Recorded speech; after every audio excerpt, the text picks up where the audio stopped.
just a quick thing on Nexus. We are an early stage venture capital fund. We manage $600 million across 3 funds. We've been active for the last 6-7 years. We invest across 2 broad themes. One is a domestic consumption theme, where you're investing in companies that are leveraging India's domestic growth. And then we are also very active in this cross-border technology side, where we are working with companies that are starting from India and going after either the domestic market or global markets, or even companies in the US that are thinking of India as one of their primary markets. The topic here is really about work culture. So what I mean by that, though you have mentioned here Valley work culture, I mean, there is nothing like, Valley has created the standard and we have to follow it. We can always have our Indian work culture defined totally our way, and that can be much better than what Valley has given. But to some extent, as we see different companies in the Valley, what all things they have done and what all things we read about them, there are certain commonalities that come up, at least, which is seen in some of the known Valley companies, such as, flexible work hours. One thing is true, that if we look at our awake time in a day, we are probably spending definitely much more of that in work than at home. Now, work can also mean work from home, or it can mean, working in the office. So how we look at it, how do we let meritocracy thrive, which essentially means that, we have to value individual contribution, but not at the cost of team spirit. So how do we balance all those things? How do we make work fun? At the end of the day, we should do something which we really enjoy. Every 2 weeks, we ship software, and we ship great software, right? It happens because the people we have are super empowered. They're super well trained, like special ops. Training is continuous, so they're always learning new things. Our office literally looks like a playground, right? It's when people walk in, they're like, "Are you serious? Is there like work going on here?" You can walk in at any time of the day, and people are playing foosball, or they're in the gym, like on the treadmill, or they're watching like movies, right? So I think a lot of this, things that Indian companies have to learn from the Valley is that when you have a fun environment, it spurs creativity. And one of the big things where, like in today's world, it's no longer the case where you can just build something that's like average. You have to be like very creative in everything you build. Culture cannot be, something that can be made. It has to be a walk the talk. So we expect all of us to walk the talk and eventually become the culture. By the way, if you just come out of the office, you hit a nice balcony and you get a 180-degree view of the IIT campus one side and the Bay of Bengal on the other side. Basically, we are a bunch of very pushy guys. We really believe in excellence. We like to work with people who are as ambitious and as aspirational, right? When the coolness will come with that. The coolness is also an attitude, right? So you'll really see a very enthusiastic, energetic bunch of people in Indix. I am fortunate enough to move around and try different flavors of what we call as company cultures. And I take a little bit of everything with me and try to share it with whoever I'm working with. Then comes along ScaleArc. I mean, Ansi pinged me and said, there is this company in Bombay who was doing something really techie. And I don't understand what they do, but they do something very good. And you may understand that. It's like, no, thank you, I'm happy being at home for 8 hours and doing my programming, so I don't need to, at this point I'm not interested. But she sort of forced me into just have a conversation. And that conversation led to a visit to ScaleArc office in Mumbai. And then came the big surprise. When the founders of the company start telling me what they have done and what they've achieved, that really caught my attention. And as in the last 7 months, I have worked with these guys, I can categorically say these are one of the best guys I've worked with in my entire career.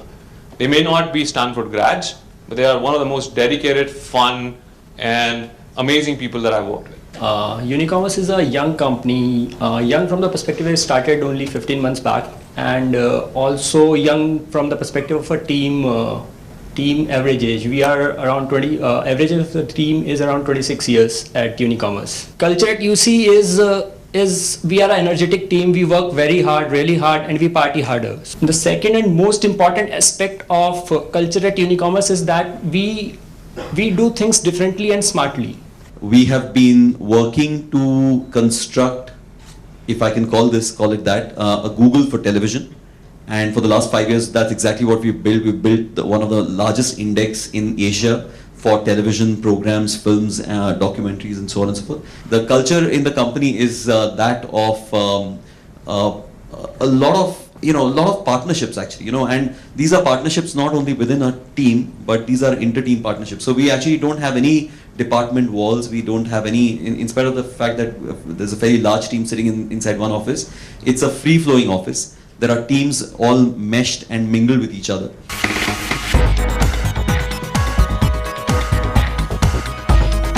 So when we look for people, coming into WhatsOn, we typically look for, whether they are best in class in whatever that they represent.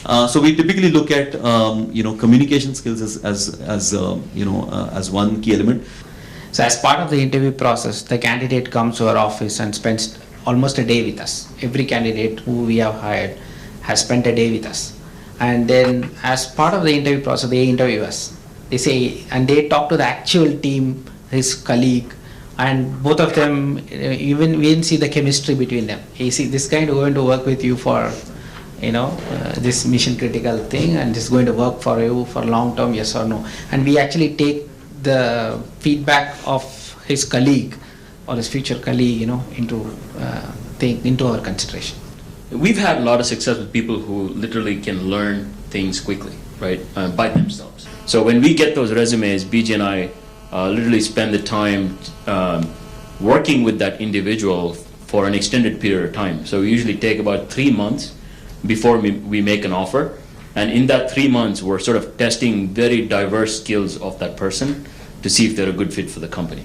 Back when I graduated, I joined a startup called Neopath Networks, which was one of the hot startups in Silicon Valley. I had to go through multiple rounds of technical interviews, and I cleared, and I was extremely excited. And I called my dad over phone and was like, "Dad, I got a job in this company, and it's amazing." And his words were like, "Koi baat nahi beta, ek din tumhe badi company mein job milegi." So I think that startup scene in India is disrupting that. It's a myth, and that's being disrupted every day by companies like over here and a lot more. The fact that I'm talking to a person gives me the idea that they're willing to take the risk, they're willing to talk to us, they're willing to explore, and they might have already broken the myth.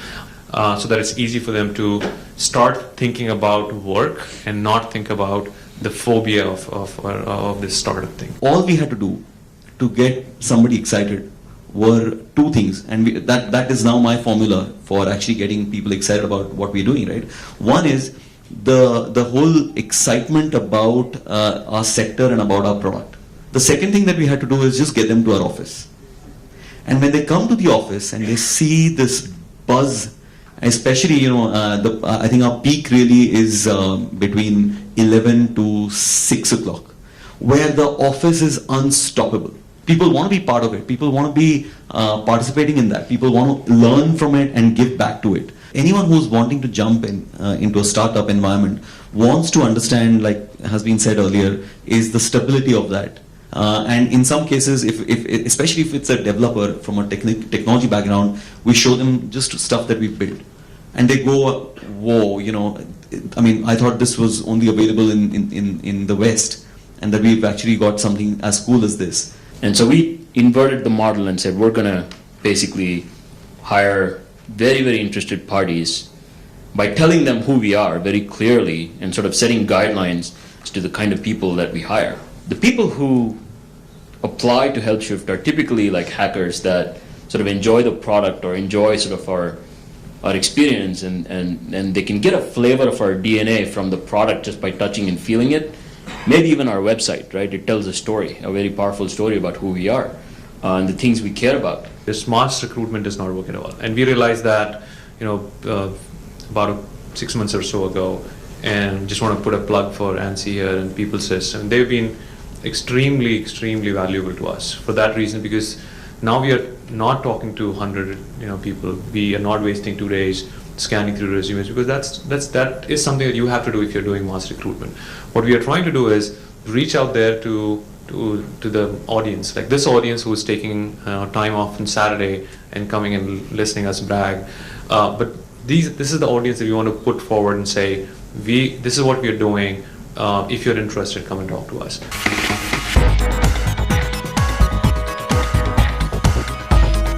Our preference is to have people on the floor because of the nature of work that we are doing. We need diverse skills in one place to solve a complex problem. But at the same time, we don't want to lose out on interesting candidates everywhere. So we do have some flexibility. For example, we are thinking of opening a Pune office. This is for that purpose itself, that if you are working in a city like Pune, if you're living in a city like Pune and you're interested, you could do some arrangement where you can work from there part of the time, and Mumbai is not far off. You can commute for the other half.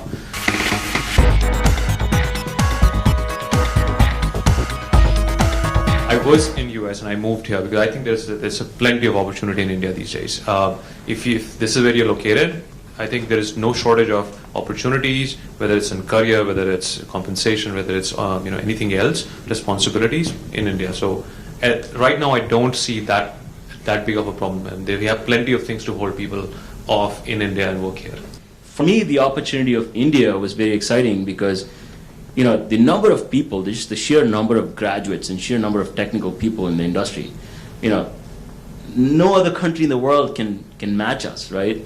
So for me, that became sort of an interesting reason to go and experiment in India, to start sort of a very focused product innovation kind of company out of India. And our San Francisco office, most of the people are here today, does sort of marketing, sales, and sort of a lot of the product thinking happens in the Valley, but pretty much all of the execution happens here in Pune.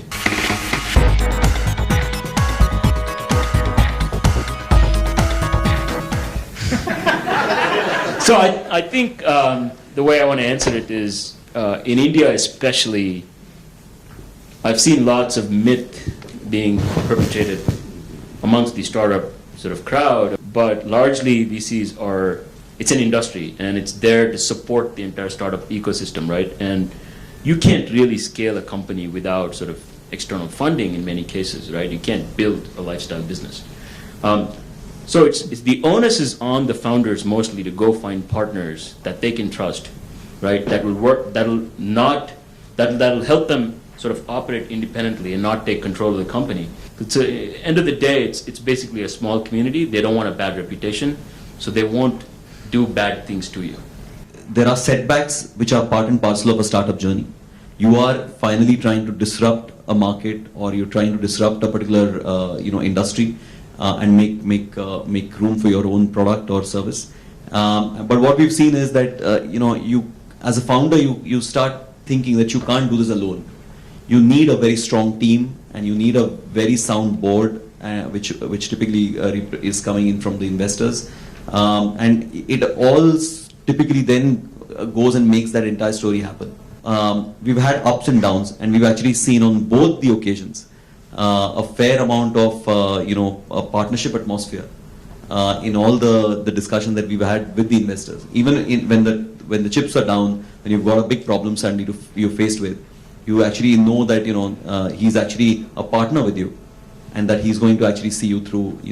Just as much as you bother about the company, he's also worried about the fate of the company. Right? So the VCs, by nature of their business, they have more access to the industry than one founder might have.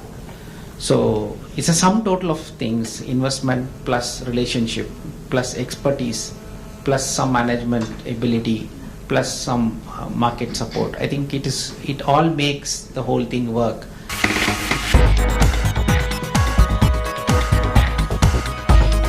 We share all the customer communication to all the people in the team, developer or non-developer. Everybody gets to know, and it's like a philosophy, right? We just follow it every day. So somebody has a meeting, they come and write it up to the whole company. So nothing is hidden from you, so you know where we are heading towards collectively. And typically, if there are certain elements that are ideas to actually improve it or to better it, then that also gets actually circulated to all the team members, so that their feedback actually comes in straight off. Yeah, we just throw our engineers in the fire, like literally. I mean, if you are working on a product which is going to a customer, you deal with it. But the interesting part with what we do is we want to make sure that all of our engineering team it interfaces with anybody outside the company as well. Whether it's product management, they are directly interfacing with them. There is no managers in between. Whether it's customers, whether it's SEs in the field, that actually gives them unfiltered information and makes their work life better.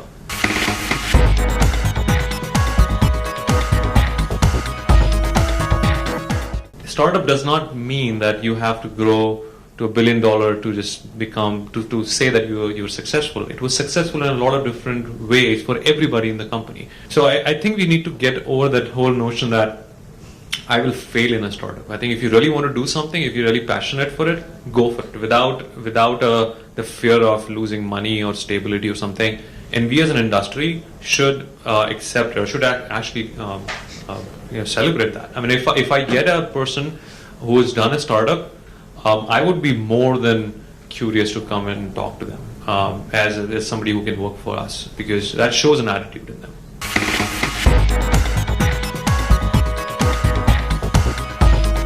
I think my experience, working for 4 MNCs versus working now in a startup is that these two qualities of ambiguity versus structure and delegation versus, bright superstars all by themselves actually get magnified in a tremendous extent. So the evolution of the company that you talked about, and then whether the company can actually take all their staff and the key team members who came in early on, the company's ability to actually take take all of the people involved in that fairness depends on these two elements finally. So leadership matters, perspectives matter, your ability to change your day-to-day jobs matter. It starts from everything that we discussed here, that you hire like-minded people. You don't want to hire anybody, whether it's a 10-year experience, 20-year experienced person or an intern who does not belong to you, who does not have the same sort of values, culture, whatever you want to call that. And neither culture is a fixed thing. Who said that the first day that you stock beer in your refrigerator and that becomes your culture? That doesn't. Tomorrow I can have somebody who detests drinking, and we need to find a way to adjust with him. We need to find a way to become a team. So I don't think culture means one thing. Everybody who's coming into the company brings their own thing, and a culture is a melting pot. You just have to work together. That's the culture you want. And we are all, I say that to everybody in the company, we are all very, very smart people to be at this level, and we can adapt. I think we all can adapt.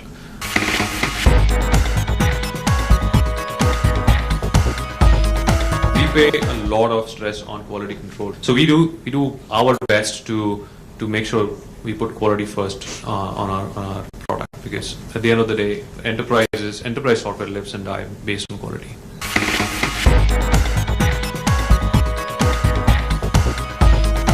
I can give you the example of my company. We don't have sort of, the next role and the next role and the next role. Everybody is a software artisan or they're a product designer, right? So it's a fairly flat organization. We intentionally kept it that way. The minute you introduce sort of roles and hierarchies, and the way we like to reward people is, based on some exceptional contribution, we make sort of, big changes in their compensation, right? And that's how we reward people. And we try and keep it very flat. So when you're early in a startup, when you start to put in sort of hierarchies and sort of roles, end up creating a lot of unfavorable sort of atmosphere inside the company, where people start to discuss about, their roles and their designation, and, it's just unnecessary stuff. You don't need it in the early part of a company. When you become really big, maybe the size that they're at, I would still try and keep my company flat, right? We typically have a mentor culture. So we have some of the experienced people who actually know the code very well or know the system very well. They can actually mentor some of the new people who join in. But the only place where we have to have some structure and some hierarchy is the sales organization. The advantage of all these people over here is they throw you into the deep end, right? The reason why you are a team lead in a startup and at 1 year is that in that 1 year you've probably learned what you would have learned in a large company over 6 years. And I think that pressure that the startup environment puts on you, just, there are people who fall out of it, people who will say, this is not for me, I want to go to a large company and so on, and others who will just say, I love this place. In fact, if you have come from a successful startup after a year and you want to go to a Cisco or to any large companies, they actually welcome you because they know that you have picked up more skills in that 1 year than you would working for a larger period in their company. I think that culture is coming to India as well. I'm seeing that even in our portfolio where people have been poached by larger companies, they have gotten much bigger roles. I think anybody over here will say the number of years don't matter. It's what you have learned in those years that matter. The big companies are also going through a transformation right now. Think about it. If you've worked for a startup that's building products and the big companies really want that skill set, are they going to value you less or more than the kind of people that they have, right?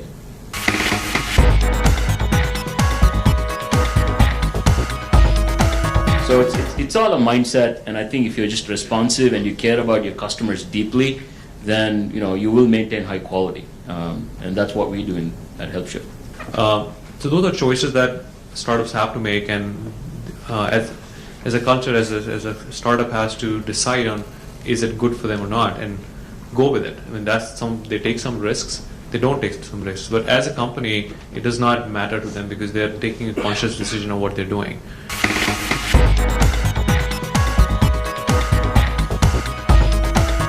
We will look at it because you have to what is it that we invest behind? Apart from the team, the thing that matters is that you need to have non-linear growth. As a early stage startup, what really differentiates all the individuals here is they're building businesses that hopefully will grow much faster than the peers in the market. So therefore, you have to have some edge, so some differentiation that says, hey, I have this particular solution which gives me that ability to grow faster, to compete effectively against the big guys. And that's what we look for. And if you can, if you can show me that, or you can show any of us that, we'll definitely talk to you. So my biggest challenge always when I call up people, I usually set up my timing with them and I give a call. The first question that I'm asked is, why this startup? I mean, what's so special about them? So really what helps at that moment for me is these people with whom I work, they're very accessible. And I feel that, if you are applying for a job to a startup and to a bigger company, the biggest difference that I can show you is, we work different. I mean, you're talking to the founders, the co-founders, the director of engineers sitting here in front of you. They're talking about their company and they're open all the time. So if you have any questions or, if you're concerned about certain things, there is a channel, there's a way that we could answer that for you. So really when you're looking for your next career move, I would say it's not about a large organization or a startup, but it should be about the technology, and it should be about your career path from 3 to 5 years from now. If that answer, if that gives you a right answer, that your career after 3 to 5 years from now has a path ahead, then I think that is the opportunity for you. That really doesn't depend upon the size of the organization. That's all I would like to say.